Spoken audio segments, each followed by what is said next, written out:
if we're going to have an authentic conversation about racism, we need to know what a social structure is.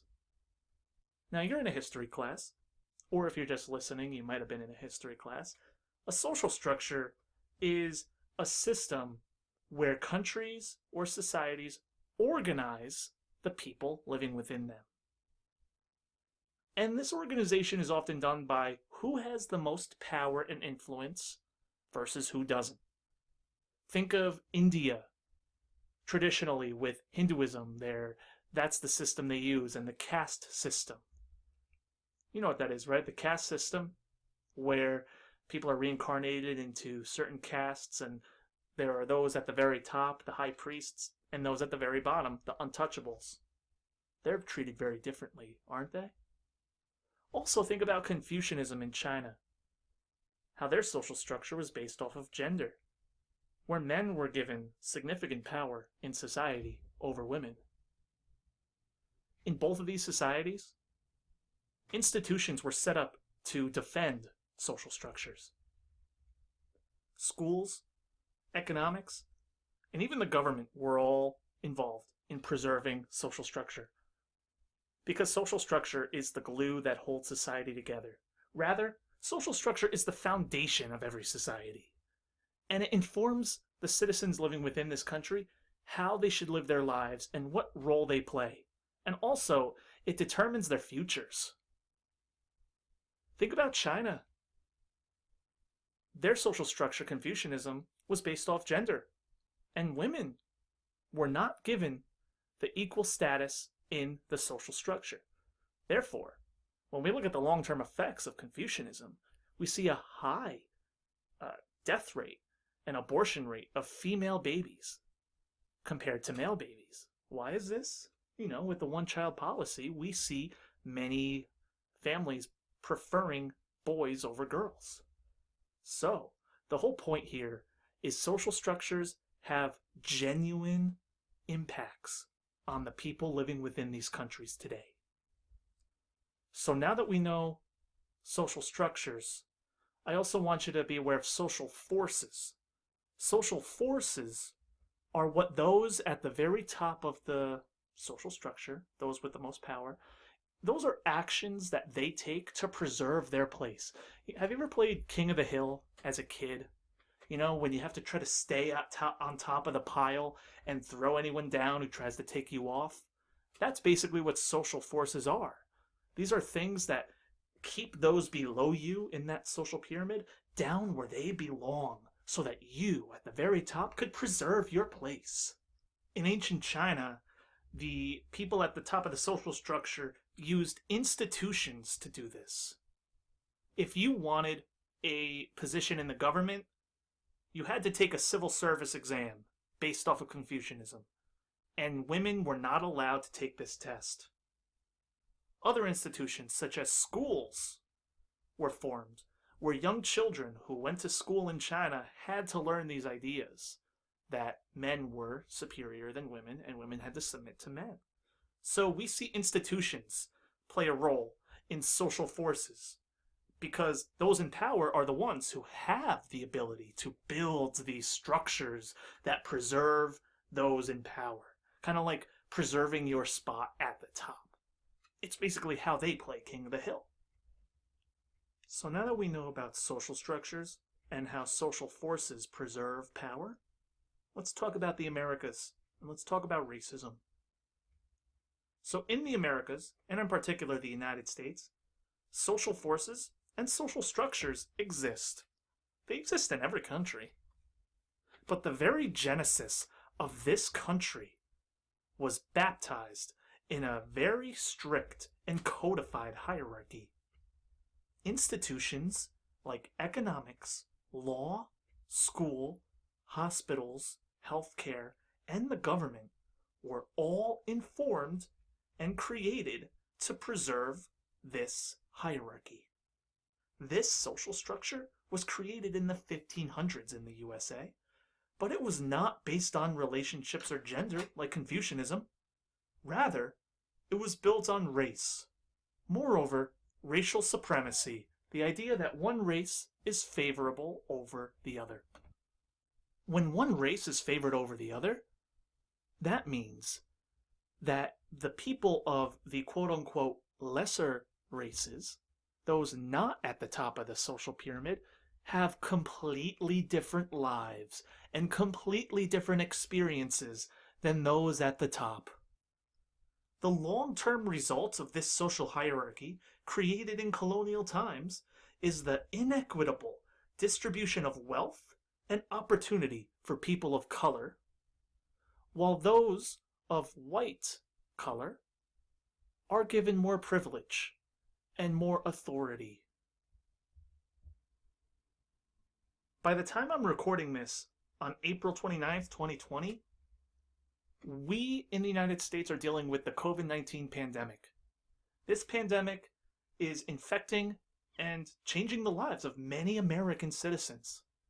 However, the disproportionate and indiscriminatory nature of this virus is revealing the ugly realities of the social structure and systems in the United States.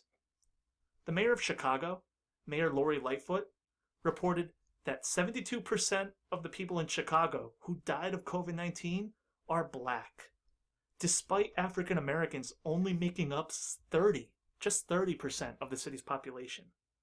That disparity is incredible. More African Americans are dying of this virus than people of white. According to the CDC, quote, members of racial and ethnic minorities may be more likely to live in densely populated areas because of institutional racism in the form of residential housing segregation. People living in densely populated areas may find it more difficult to practice prevention measures such as social distancing. Many members of racial and ethnic minorities live in neighborhoods that are further from grocery stores and medical facilities, making it more difficult to receive care if sick and stock up on supplies that would allow them to stay home. Racial and ethnic minority groups are overrepresented in jails, prison, and detention centers, which have specific risks due to congregate living, shared food service, and more. Nearly a quarter of employed Hispanic and Black or African American workers are employed in service industry jobs, compared to 16% of whites. End quote.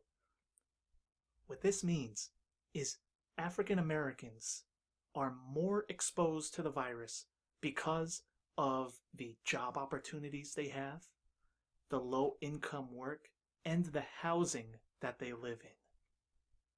So this prompts the question that racism, is it only just race prejudice? Or does it involve a larger picture of systemic racism? That people of color are specifically living vastly different lives compared to their white counterparts that put them at risk and ultimately make life much more challenging to live than white Americans, just because of their skin color. Just like any social structure, social forces are put in place to preserve those in power. And people of white have historically been put at that position. So social forces are put in place to preserve whiteness as the norm. Beyonce Knowles said, quote, racism is so American that when people protest racism, some assume that we're protesting America, end quote. Placing race, and specifically whiteness, at the top of the social hierarchy in the United States created historical damage that set people of color behind in all avenues of American life. The persistence and resiliency of people of color is absolutely inspiring, and it should be celebrated. However, it is not just the racial slurs or the KKK that fuels racism. Rather, it is the indifference many white people have in the structural nature of racism and its impacts. Many people of white argue, quote, no one group should deserve special treatment. We're all Americans. I don't see color. Martin Luther King Jr. said to focus on character, not color. Why play the race card? Unquote.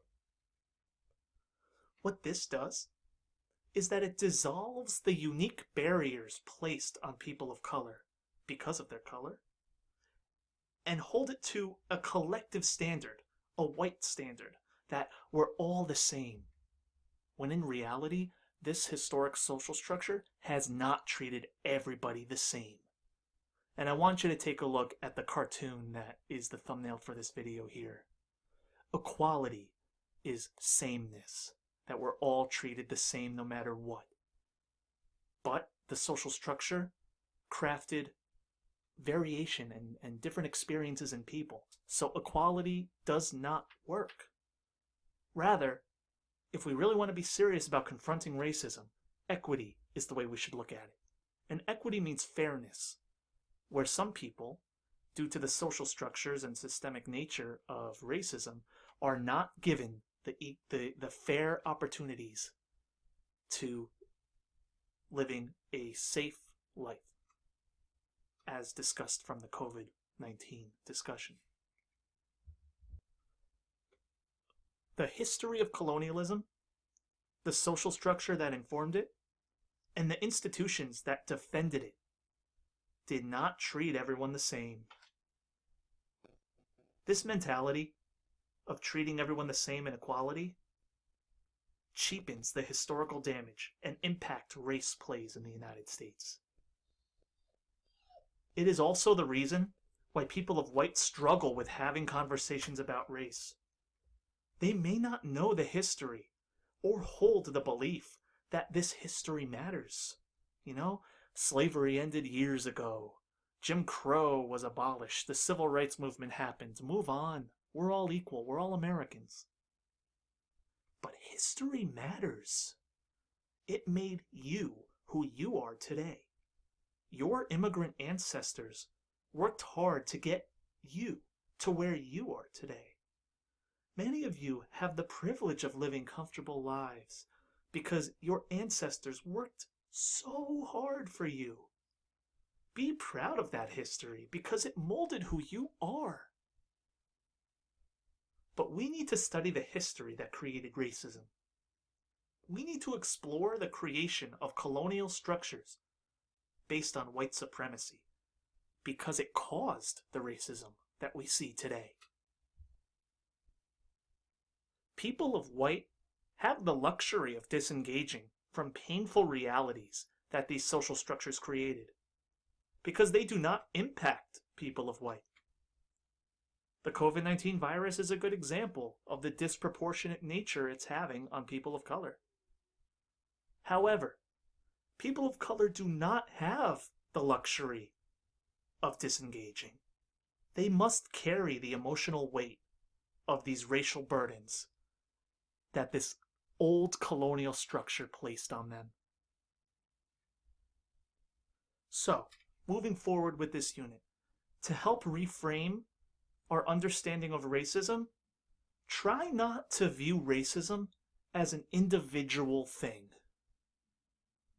So if you hear comments like what I'm about to read, these are all comments that kind of look at racism as an individual problem. I was taught to treat everyone equal. People just need to be taught respect to fight racism. I have no racial prejudice against people of color. Racism is just mean people. Racism ended after slavery and civil rights.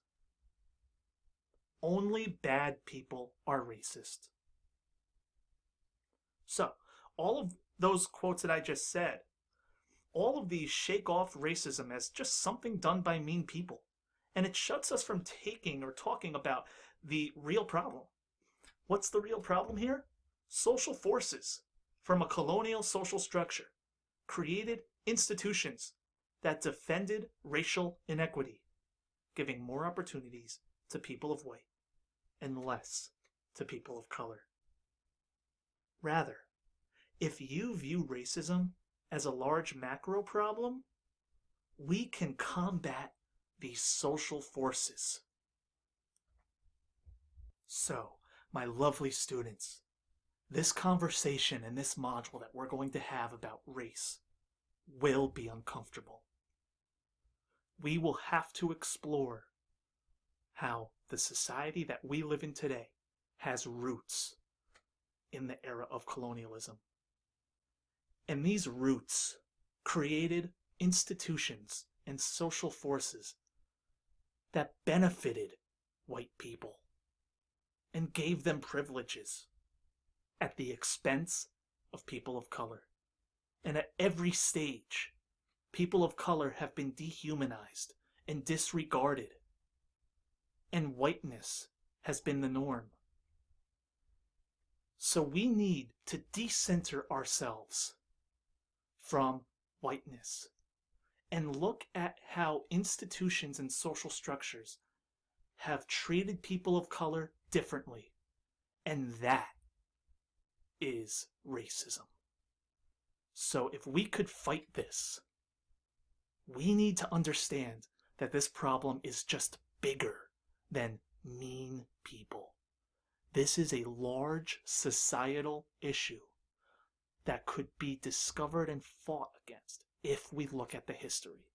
And this is what motivates me as a history teacher to keep on going. History is where we find our answers, the root causes to the issues we have today. And arguably, racism is the largest issue that we face in American culture. So be brave. Don't be afraid to have authentic conversations. Don't be afraid to question any of this. Because we need to learn about racism in its most authentic form. How systematic it is. So I will see you all later. Thank you so much for listening.